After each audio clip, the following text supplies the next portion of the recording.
Ok, pas tous les amis, vous devrez comprendre une chose. La décision est tombée. Le Niger décide de ne plus faire passer son pétrole par le Bénin, mais plutôt par le Tchad. Et à partir du Tchad, ce pétrole va transiter vers le Cameroun, et c'est au Cameroun qu'ils pourront emprunter les bateaux pour aller à l'étranger.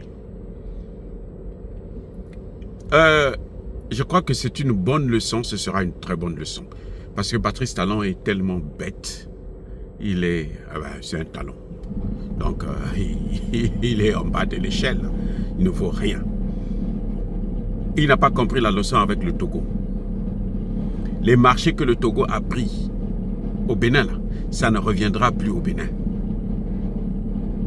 Cette fois-ci, ils vont passer par le Tchad, là. Ça ne reviendra plus au Bénin. C'est-à-dire qu'il faut être Patrice Talon pour être si stupide de perdre un marché qui est à ta disposition comme ça. Parce que tu veux aider la France. Nous entendons, j'ai entendu sur New World TV, des gens, des journalistes ou des experts qui viennent vous faire croire qu'il y a des problèmes. C'est le Bénin, comment dirais-je, était la ligne directe parce que le Bénin a la côte. Mais il ne faut pas oublier que le trajet entre le Niger et le Bénin, là, c'est plus de 2000 km. Mais pour quitter le Niger jusqu'au Tchad, c'est à peine 600 km. 600. Les experts, les études ont démontré que même en 6 mois, ça peut être fini. Et à partir du Tchad, il y a déjà un pipeline qui va jusqu'au Cameroun. Donc, on s'en fout. 600 km, vaut mieux perdre 600, faire 600 km en plus. Et puis, bon, écoutez, arranger, faire passer son pétrole et tout, que de passer tout son temps à subir le chantage, alors que c'est le business. Patrice Talon avait le choix à faire, et il a fait son choix, entre la France et le Niger. Lui, il a choisi la France. Il n'a qu'à faire venir le pétrole français par le Bénin. La France est le pays qui a la plus grande côte, mer, le plus grand espace de mer dans le monde. Ils n'ont qu'à faire venir le pétrole de la France par le Bénin. C'est ça, c'est le seul choix. Les deux présidents, Boni Yayi et Nicéphore Soglo, qui sont partis se balader au Niger, ils ont été très bien reçus parce que ce sont des frères. Voilà, donc c'est tout à fait normal qu'on les reçoive bien. Mais, écoutez, il y a une chose. Boni Yayi, tout le monde sait que c'est lui qui est allé pleurer parce que le terrorisme avait frappé en France. Il est allé pleurer, il s'est mis à genoux, il a voulu partir, il a pleuré, comme un gros larbin. Mais on n'a jamais vu Boni Yayi pleurer depuis 10 ans que le Mali est en train de subir, le Burkina est en train de subir, le Niger est en train de subir. Boni Yayi n'a jamais pleuré. Il ne s'est jamais inquiété. Mais lui, il est allé pleurer pour la France. Donc, il y a un problème avec ces Africains-là. Il y a visiblement un problème. Vous voyez? Donc, c'est un France-Africain. Maintenant, Nicéphore Soglo, c'est qui? Lui, il a fait toutes ses études en France, en tout cas universitaires. Il est sorti de l'ENA, l'école d'administration française. D'ailleurs, il en est très fier. Et c'est un homme riche, parce que son père était déjà dans les rouages de la France-Afrique. Et la France-Afrique l'a élevé comme président. Donc, voyez, vous avez là affaire à deux France-Africains qui viennent pour discuter, pour demander au Niger de se soumettre à la France, en quelque sorte. C'est ça, comme ça qu'il faut résumer ça. Parce qu'ils n'avaient pas besoin d'aller frapper au Niger. Les deux présidents là, ils devraient prendre la direction de Paris. Ils devraient aller à l'Élysée pour demander à Macron de retirer ses troupes du Bénin. Il y a des gens qui disent que, bon, c'est parce que le Bénin, Patrice Talon, était très dur pour les sanctions contre le... Non, ce n'est plus question de sanctions ici. L'affaire des sanctions, là, avec la CEDEAO, là, c'est déjà passé. Personne n'en parle. Ici, nous parlons de la sécurité du Niger. Vous savez ceux qui ont détruit le pipeline tout récemment. Mais c'est bien des gens qui venaient du Bénin. Ceux qui ont kidnappé le préfet, c'est bien des gens qui viennent du Bénin.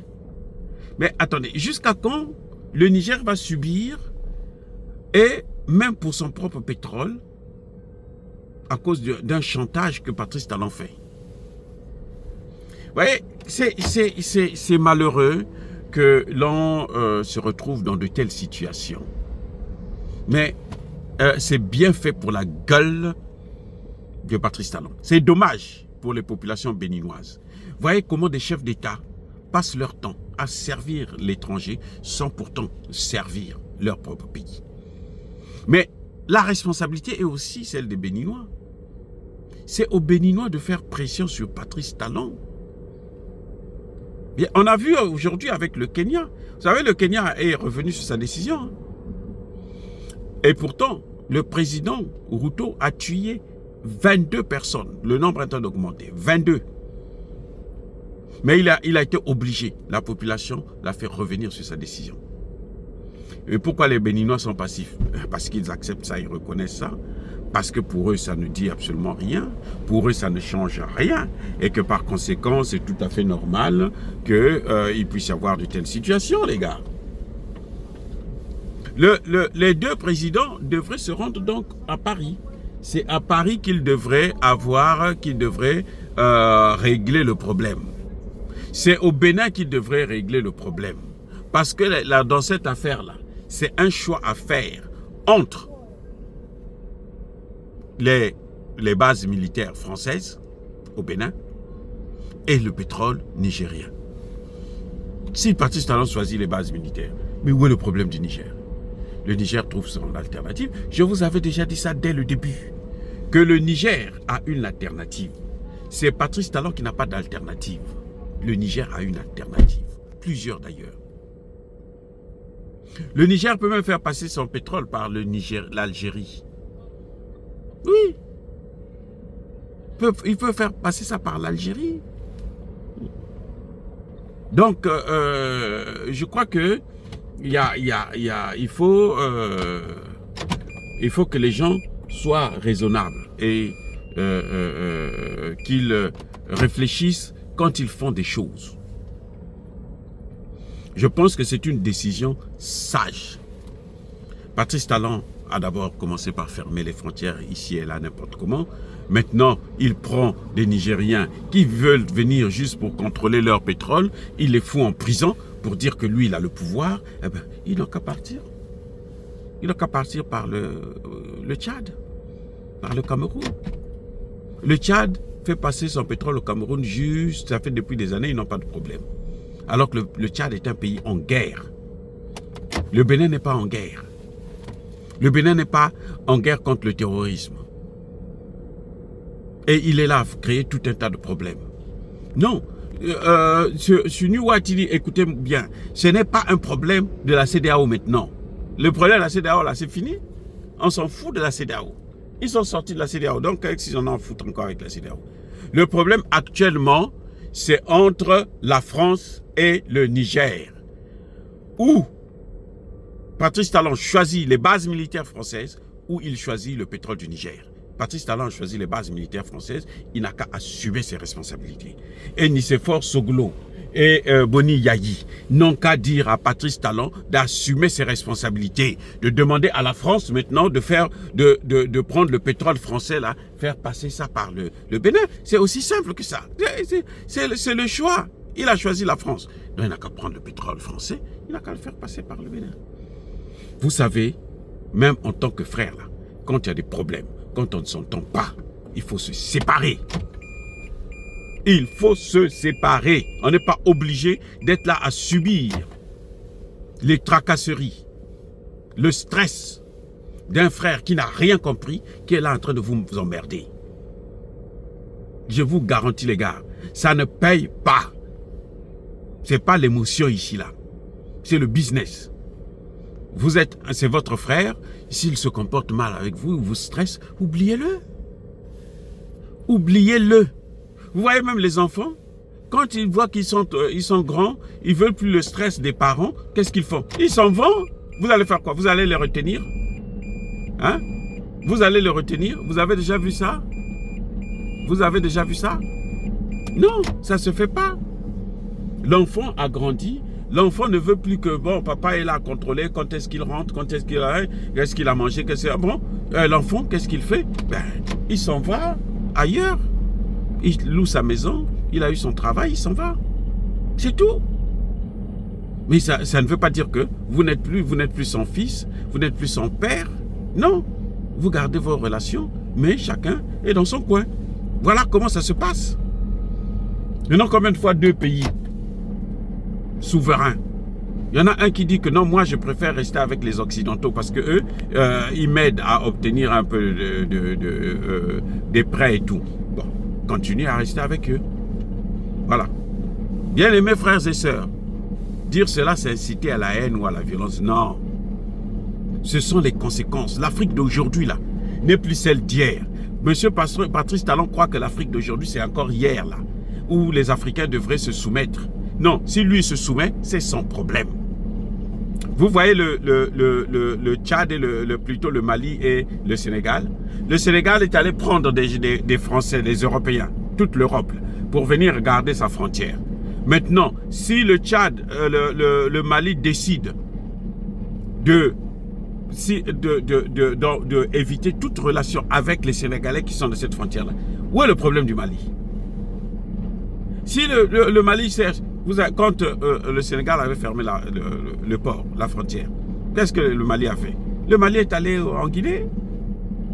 Vous allez le lui reprocher aussi? Pourquoi vous voulez que les gens font des choix et les autres n'ont pas le choix? Vous voulez que les autres puissent subir vos choix macabres qui tuent votre propre peuple? Non. En tout cas, le général Tchani là a bien réfléchi, le ministre, le gouvernement a bien réfléchi de choisir de appliquer le plan B. Soyez bénis, abondamment bénis par le Dieu des Kémites et par nos ancêtres angélisés. Vive l'Afrique éternelle. J'ai dit et j'assume.